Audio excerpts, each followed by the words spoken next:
back on the Zero Hour. I'm your host, Richard RJ Eskow. I always look forward to talking to my next guest, and perhaps never more so than now, because I'm hoping that together with her, we can try to make sense out of this madhouse that is the House of Representatives of the United States of America, particularly because we seem to be living in a moment where again, this is just me talking, but where the so-called moderate point of view is one that says we should cut Social Security and Medicare, and the fact that somehow Kevin McCarthy, who by the standards of the last couple centuries of United States history was an extremist right-winger, wouldn't do that.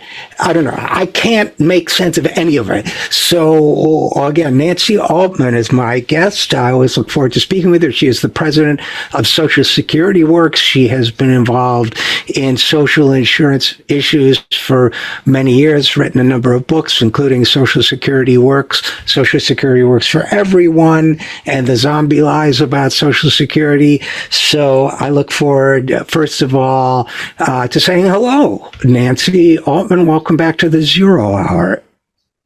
Oh, and thank you so much for having me, as you say, a really crucial moment.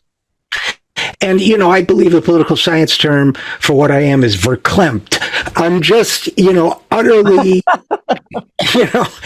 I don't know what to say anymore. I mean, I mentioned earlier that we were talking, another guest and I were talking about the climate activists who sat in McCarthy's office, Kevin McCarthy's office last month. They occupied it nearly as long as he did.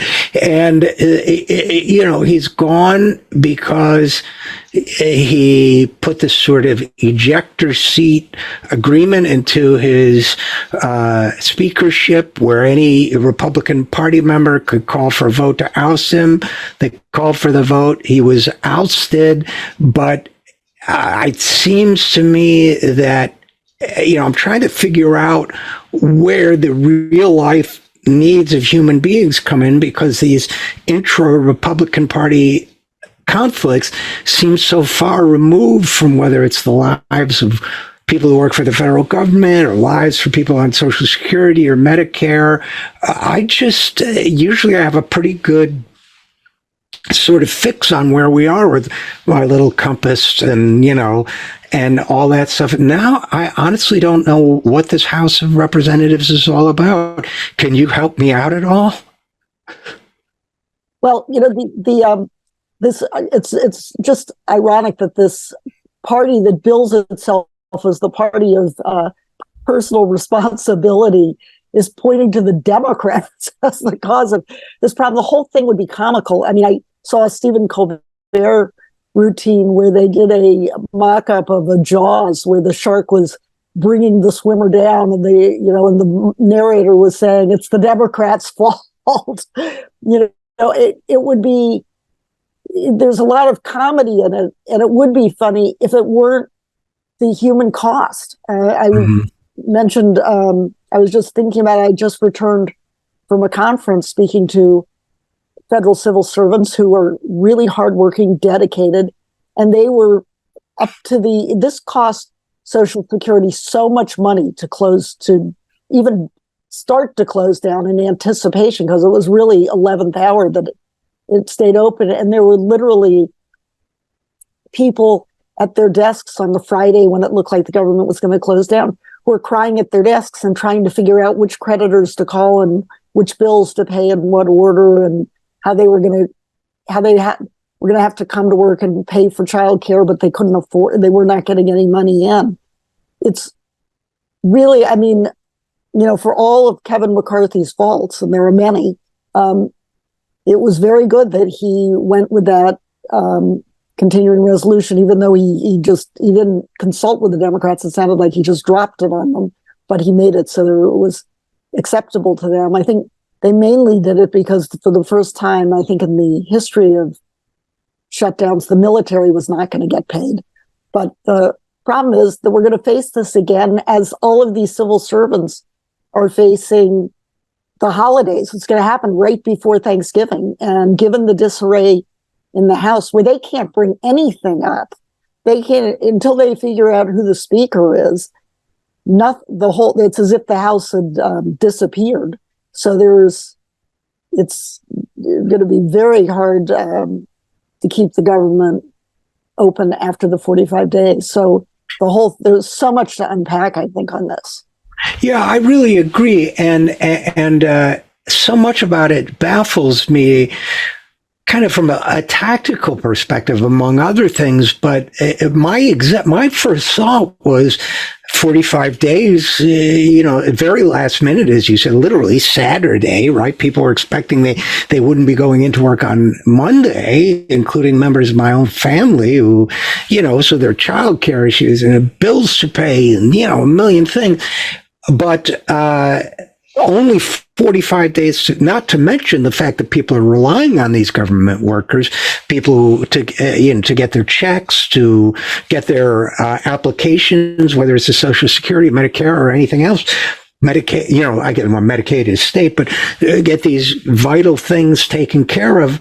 Then, my first thought was, okay, we've got 45 days to get this worked out. And then all of a sudden, with McCarthy gone, at least a third of that time, give or take, perhaps more, perhaps a little less, is going to be burned up with just paralysis and chaos.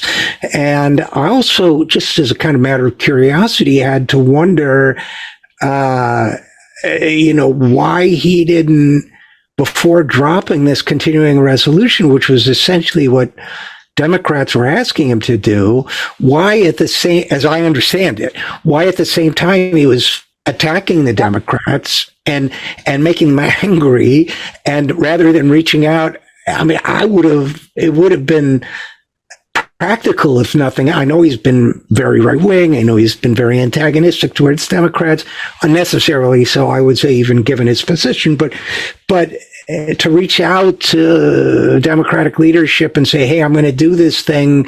Will a few of you guys at least vote to keep me in so we can get things squared away in the next 45 days? But from what I read, he didn't even do that. He just kind of acted precipitously. And it's one thing for him to pay the price, but I feel like we're all paying the price. Is there anything in what you've heard, for example, at your conference or elsewhere, that leads you to believe that's a bad or incorrect interpretation of what happened? No, I think although I think he was in a real vice, because I think if it had been clear that was going to the Democrats, he would have lost a lot of Republicans. It was, this is a really, we've talked about it, it's a radical, authoritarian, anti-democratic party. The one thing I really have been thinking a lot about, and I think the more I think about it, the angrier I get, and that is, in the private sector, you cannot make your workforce work for no money. And, and they can go on strike if you try to do it. Federal employees cannot go on strike. They're prohibited by law from going on strike. And they can be forced to work without pay. Now, they so-called say, oh, well, these ones are essential. But it seems to me the whole workforce is essential, and that the Social Security Administration in particular, virtually all the workforce of all but a few thousand were deemed essential. It seems to me that I think what President Biden should do is say, no more. If you're not getting paid, they're all essential. And if they're not getting paid, we're not requiring anybody to work without pay. If the air traffic controllers stopped being air traffic controllers and all the field offices closed, I think the shutdown would last about 5 minutes, because the billionaires with their private jets, even their private jets, couldn't fly without air traffic control. But instead, and the American people would also see the value of the government, because they'd see what a shutdown did. The problem is, if you say air traffic controllers, field office workers, everybody has to work, judge, the Justice Department, everybody has to work without pay, then it's easy for the American people to think, well, what am I paying for? This isn't, I don't see any difference. there's some parks that may be closed, but the fundamental being able to fly or maintain roads or any of that would be gone. Yeah, and I think, haven't they in the past during shutdowns, Social Security checks go out anyway, for example, right? Don't they? Yes. That they and that's appropriate because that's sure. dedicated revenue. So that's appropriate, but not being able to walk into a field office and transact your business. That it's a limit on administrative expenses. We've talked about this. That should be automatic also, but it's not. And certainly air traffic controllers, they have to pass the legislation for them to get paid. And I should point out, Congress, of course, always gets paid. Right. That's a good point. Another outrage of this. And not to mention the campaign contributions keep coming in. But, and I'm just trying to kind of get a grasp, even though essentially government workers have to keep working, when there's a shutdown, and even though checks keep going out, there are certain functions that stop or are impeded, right? Aren't there? Yeah. I'm not clear on what those are exactly. What are they? Interestingly, one important one is benefit verification, where if you're for housing assistance or for various kinds of things, when you have to verify how much you're getting, you generally go to a field office to get that, and they're not doing that. But the problem is, it used to be that you couldn't get a replacement Social Security card, which is really essential for a lot of people if they're applying for a job and so forth. But a field office worker just told me that the administration on its own decided, okay, we're going to make that part of the continuing work. So as I say, the administration's trying not to affect the economy, trying to make it kind of seamless for the American public, but that has costs and benefits. So that these take, first of all, it costs the Social Security Administration literally billions of dollars to shut down, or maybe it's hundreds of millions of dollars. I just saw a memo about it. I have to read it with more care, but a huge amount of money just in anticipation of a shutdown, because they have to rework everything and notify everyone and check with there are all kinds of lead up behind the scenes that you have to do in anticipation of a shutdown. But then once the shutdown occurs, it's not really a shutdown if people are being forced to work without pay. And so it's as I say, I think part of what's going on these days is the American people don't understand the value they get from these programs. There's the old story about the sign with the keep the government's hands off my Social Security and off my Medicare. These are government programs. And what worries me about all of this, Nancy, is and it's part of the attempt at a self-fulfilling prophecy, I think, by anti-government zealots, right? Yes. Nihilists. Right. I remember when I was doing State Department work in what was then the sort of Soviet sphere, the knock on those countries was, it's like living in the DMV, the Department of Motor Vehicles, terrible lines and really badly treated. Well, I just went to the DMV the other day, and it's just like it was back in 1988 when I was working in Eastern Europe, which is to say pleasant, efficient, nice, worked great, actually, but they love to I understand there are DMV offices that aren't like that. I've had bad experiences too, but those bad experiences aren't because they're government offices. They're because administrations and ideologues underfund them. And in the case of Social Security, it seems to me, for example, as you know better than I, there have been decades, perhaps, certainly many years of deliberate underfunding of these programs, even though on the administrative side, right? Even though that, in this case, that doesn't even come from general revenue used to operate, other government functions. It comes from your Social Security paycheck deduction, but they still underfund it. To me, the only explanation for that is they want it to feel inefficient so that they can keep saying, government doesn't work very well. Let's turn it over to the private sector. And my fear is that this government shutdown activity, talk, threat, possible, event, just feeds that narrative that they're deliberately stoking. Does that make sense to you? Yes, I mean, I call it death by 1,000 cuts. There've always been anti-Social Security faction with us. President Dwight Eisenhower, Republican president, called them a tiny splinter group. Their number is negligible, and they are stupid, was an exact quote of his.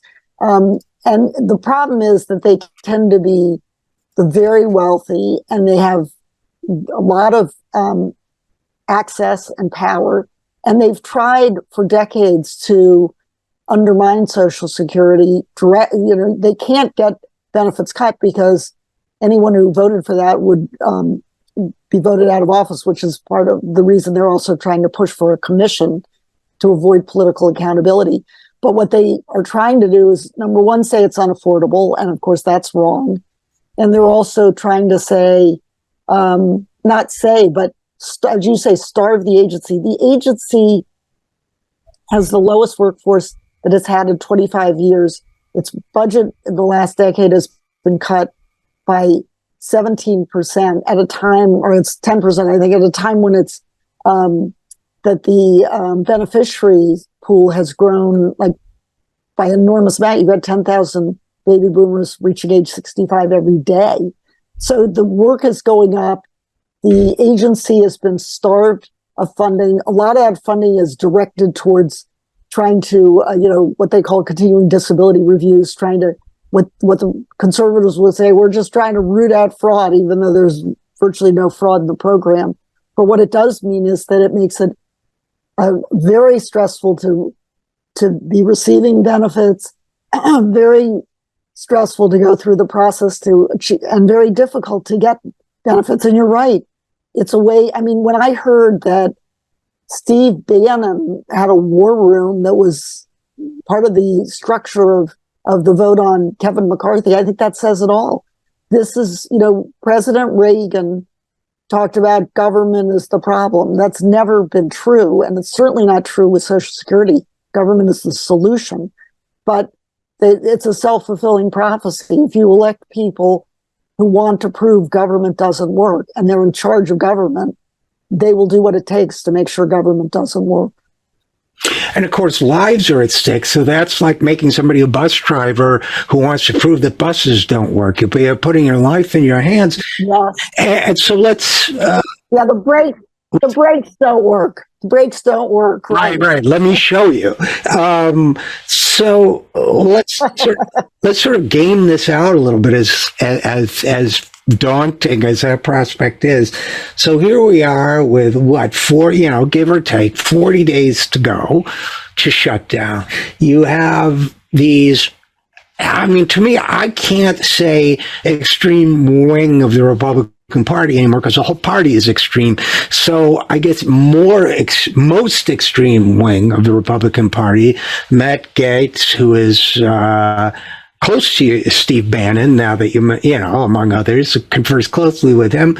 Matt Gaetz, who called for the vote on McCarthy's speakership, and those people, let's say, hardcore of about 20. Then you have the other Republicans, all together, the Republicans forming a narrow majority in the House. So and then you have a cadre of the most right-wing Democrats, the dirty dozen or so. And what worries me about this sort of potentially toxic mixture is that a lot of these Republicans are calling for, you and I have seen it a million times over the years, Nancy, a commission, quote unquote, to fix what's wrong with Social Security. Well, there's nothing wrong with Social Security. There's a projected shortfall that would easily be fixed by, getting the people who are exempted from paying it, like Jeff Bezos, who pays his Social Security contribution in the first 10 seconds, literally, of every new year. You could do that. Or you could call a commission, which Biden has correctly and to his credit described as a death panel, or throw mama off the train, if people remember that movie. Panel is how I think of it. But it seems to me you've also got some Democrats in the House who think in that toxic way. And my fear is that they'll say, okay, we'll cut a deal with you right-wing Democrats where we'll do a quote-unquote commission on Social Security and Medicare and basically do what generations of right-wing extremists have been unable to do, which is push through cuts in Social Security, and that's how the thing we've been fighting for so long might theoretically happen. I don't know. What's your feeling about my scenario? I'm very concerned about it, and not just with the most conservative Democrats. Not that the other Democrats want it. I think the Democrats, now that they understand that really the best policy in the politics is to fight to expand Social Security with no cuts, they understand. That's why President Biden called it a death panel. John Larson calls it a death panel, because that's what it is. It's a way to scrap the program but avoid political accountability for doing it. But that it becomes, well, at least maybe let's fight another day. My concern is they'll say, well, we've got to do something. We've got to get the votes. It's got to get 60 votes. It shouldn't, but the Constitution has essentially been modified so that everything needs 60 votes in the Senate, so you can't just pass it by a simple majority. And in the House, the Republicans have the majority. So in a negotiation, that might be the mildest of all the terrible things they want to insert in that legislation. And what we're trying very hard to do is keep the Democrats strong for two reasons. One is it's the right thing to do. But the second is that if the Democrats make Social Security a election issue in 2024, I think they will, along with abortion and the other issues, there are plenty of reasons to vote against the Republicans, even if you don't want to vote for the Democrats. And not to even mention democracy and keeping our country a voting republic. Those are powerful issues. They're powerful issues with the constituency, seniors who vote every time, unfortunately vote too heavily to Republican, I think, because they can't see a real difference on these bread and butter issues. If everybody says you need a bipartisan solution, the Republicans the seniors will look at, immigration or some other issue to vote on. But if they can make it a voting issue, I think they can retain the White House, retain the Senate, and take the House.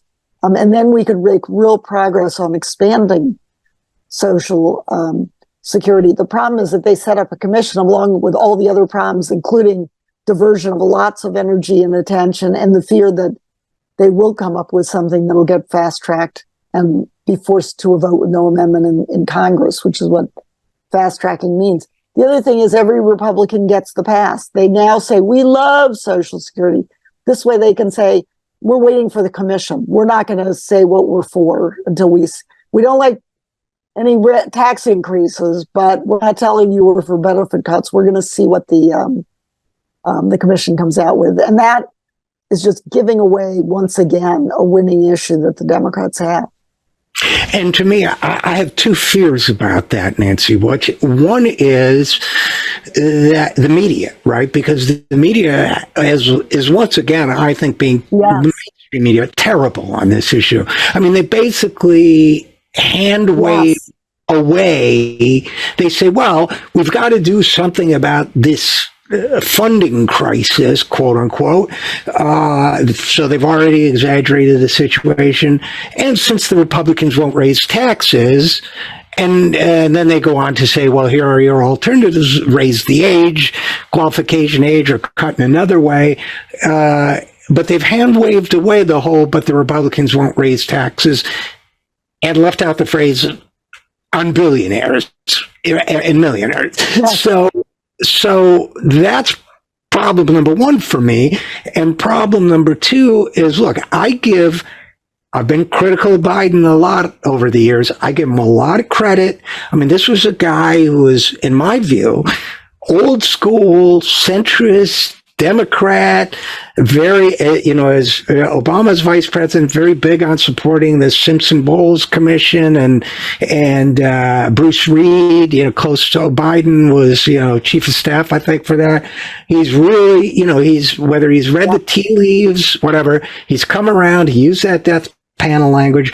I do worry that if they really jam him, that if they put him on the spot where, look, it's either you agree to this commission or you're going to be seen as intransigent and presiding over a government shutdown, because that's how we're going to frame it, that, I'm worried about keeping him and some other Democrats strong on this issue. So between the media and the tactics, I worry. Am I making myself worry too much, you think? No, I think maybe not even enough, because the media, and let's be zero in. I mean, number one culprit on this is the Washington Post, that's Right. had supposedly this really respected left wing paper, blah blah blah. It has had a vendetta about Social Security for a very long time, and with Jeff Bezos in charge, it's not going to stop anytime soon. They've already been coming out for commission and the debt and all of what you're saying. And of course, first of all, point number one, which they never will say, is that Social Security doesn't add a penny to the deficit, so that it just is a separate conversation. But beyond that, Social Security is extremely affordable. It's currently costs about 5% of gross domestic product. At the end of the 21st century, in 2100, the actuaries projected it'll cost 5.99% of gross domestic product at a time when the population's aging. So it spends less than a penny of every dollar on administration, where the 99 cents goes back in benefits. Extremely efficient. But they either, as I was saying, they're part of that tiny splinter group that President Eisenhower warned about. And part of it is, I think, because the billionaires, the late Pete Peterson and others, were extremely wealthy, would invite them to cocktail parties and whisper this in their ear, that we got to go after Social Security. One very disturbing thing I just heard from a reputable source, and again, this is not firsthand knowledge, so this may not be accurate, but if you can believe it, there's actually conversation going on about a tax cut. I mean, here they're talking about not only will they not raise taxes, they're probably going to give billionaires more money to keep in their pockets. So it's I think the only solution is what you're doing, is there be a forum for voices to speak out, for the word to get out that this is very serious, that what we should be doing is expanding Social Security. The people in Congress who we all elect, we don't work for them. They work for us, but they act as if we work for them, and they want to go behind closed doors and slash our earned benefits, reach into our pockets and take money. It's as if it's just, this is deferred compensation. And it's not something that anyone in elected office has a right to take against our will. And this is definitely against the will of the people. And I don't know how much money is still left. I haven't looked lately at how much money is still left in the Social Security trust funds, but maybe 1.8 trillion or something. 2.8 trillion dollars. 2.8 almost trillion. $3 trillion. And that's a surplus. That's a surplus. People are so used to talking about government deficits. Right. Social Security cannot run a deficit, and it's got this huge surplus, which is part of what these conservatives want to get their hands on too. Exactly. Never having to pay back that money if you cut the program off. That's what I was going to say. That if you convince people, I mean, it's like these old Mission Impossibles. I'm sure I've used this analogy before, but where in the old Mission Impossible show, they would rob a safe by making the guards think it was already empty. And then the guards, they would open the door and run in, and then they run out with the money. That they're trying to make you think it's already broke. And to me, that the fact that they pretend it contributes to the deficit, to me, it's partially because I think they want to take that money and use it to give more tax breaks to billionaires. Am I paranoid? Have I seen too much spy TV or what? No, in fact, all you have to do is look at their own rhetoric. They talk about the money's already been spent. That is the most ludicrous thing.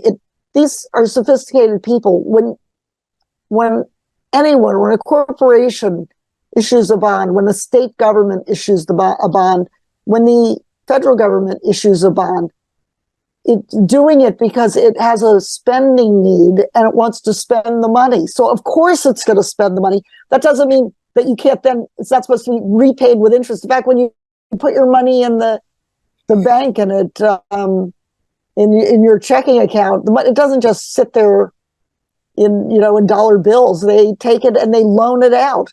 And if you came to try to get your money back and they said, "Oh, I'm sorry, it's already been spent," you'd have a lawsuit. But this is exactly what they're talking about. They know exactly what they're doing. It is money that is subject to the full faith and credit of the United States. It has the same legal authority, the same value, the same level as every other bond, whether it's issued to a private pension, whether it's issued to a grandparent who buys it for a grandchild, whether it's issued by Iran or China or anyone else. It is subject to the full faith and credit of the United States. It's extremely valuable, which is why everyone in the world wants to buy treasury bonds. And if the federal government ever refused to pay it back, that would be a default. It would be a partial default, but it would be a default, which we just avoided. Again, we came so close to with the crazy, nihilist bomb-throwing members of the House, Republican members of the House, but we avoided that. Are we really going to default on the American working families? I mean, that's what not paying that money back. So they wouldn't officially do it. It wouldn't be that the trustees would say, "Okay, we're redeeming this bond." What they do is they cut the program so much, as you say, that you never have to pay it back because you never need it, because there's money enough from current revenue from current it's current funded, and there's enough revenue. There's enough other revenue coming in. I love when these guys say, "Well, it's just IOUs." As well, don't you pay your IOUs? I mean, what's the matter with you? Yes. Were you Welsh on people? Your grandmother is. But this is an IOU. Go ahead. But this is an IOU, and you're right. We don't Welsh on our IOUs, but this is an IOU backed by the full faith and credit of the government. That's like saying the mortgage on your house is an IOU. Okay, but if you don't pay it, the bank's going to come and take your house. Right. So it's up to you what you want to do. I mean, it's the same point. Right. And I guess in closing, I mean, since you mentioned treasury bonds and all that, another legitimate fear, I think, with this craziness in the House of Representatives is, they claim to be so concerned about deficits and the financial health of the government, but we've already seen at least one downgrade.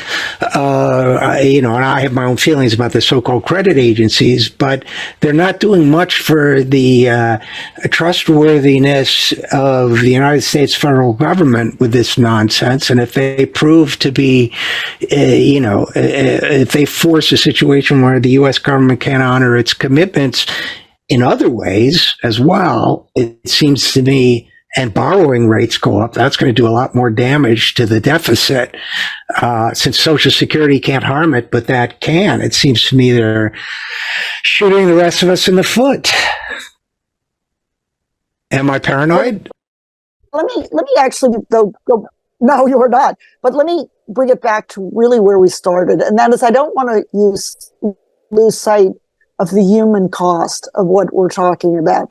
You have hardworking federal workers all across the country. People say, "Oh, Washington," but you've got field offices all over the country. You have military bases all over the country. You have air traffic controllers all over the country. There, in every community, there are federal workers. And just imagine if you were told you had to go to work, you were not going to get a paycheck. You don't know when you might get a paycheck, because you could be 3 days, it could be 3 months, and you have rent or mortgage to pay. You have credit card bills. You have Right. all kinds of expenses. You have, and on top of it, they say you have to come to work. So you can't go drive an Uber or something. You can't find some other way to make money. One thing that's going to happen, morale is already very low. It's very, as I say, I was hearing stories about literally people crying at their desks because they did not know, trying to call their creditors, explaining what is going on. And of course the creditors are sympathetic, but the creditors can't just say, never mind about your loans. And so you've got all of this enormous stress. And quite frankly, when you're talking about GS5, GS6 level workers, that's around minimum wage. A lot of them can make more working at McDonald's, so they wouldn't have to deal with these shutdowns. And we're going to see some of the most dedicated federal workers, I'm afraid, just decide they can't do this to their families. And that is a tragedy for them personally, but it's a tragedy for the country, because whether we recognize it or not, and that's why I think there should be a real government shutdown if they don't pay, so that people understand the value. That I certainly would not want to be flying at a time. Air traffic controllers are extremely talented and responsible and hardworking, and they would never do anything intentionally, I know. But really, I would not want to be flying in a month after air traffic controllers have lost a few paychecks and are sitting there trying to keep us safe in the air, but worried about whether they're going to wind up homeless. Right. That's just not the kind of stress that should be put on anyone. And so many and that endangers all of us. Sure. And so many of these workers, even in the offices, especially in the offices, may be understaffed, overworked already, Yes. dealing day in and day out with human beings who depend on them, whose needs they can't meet because of these staffing problems, and getting yelled at it goes on and on. People vent their frustrations at these poor people. And, I'll just close by saying, you and I remember a time when it was an honor to go into public service, right? "Quote unquote" public service, instead of being abused the way people are now. And I'm hoping that the day comes when not only we don't have this fanatic right-wing brinksmanship. I don't think they're even smart enough to have it be brinksmanship. It's craziness. But we actually respect people who who are public servants doing this good work for the rest of us. But and that's my closing. Civil as well as military. I think that's the right thought to close on. I mean, these people are working for boss. They're working for they should be thanked for their work and appreciated for their work, not abused. And right now, it's a very hard job. And so if you're because of the abuse, and the abuse is coming the abuse is not just coming. Let me just say the abuse is not just coming from those who, and this is not surprising, that are desperate, that are going to wind up homeless if they can't get this benefit, and they're hungry and they don't have enough to eat. And of course, if they have to wait in line or be told they have to come back or something, they're going to be upset and they may snap. But these people are being abused by members of Congress. I mean, who like to say, oh, we're doing this in the public interest. No, they're not. They get a lot of power, a lot of ego stroking, and they use it to call out and dump on people who are working on behalf of all of us and should be thanked. And so if you're a government worker listening to this, thank you. And thank you also to Nancy Altman. Nancy, as always, Nancy, is a pleasure, is the president of Social Security Works. As always, it is a pleasure to speak with you, even on such a challenging topic. So thanks for coming on the program. Thank you so much.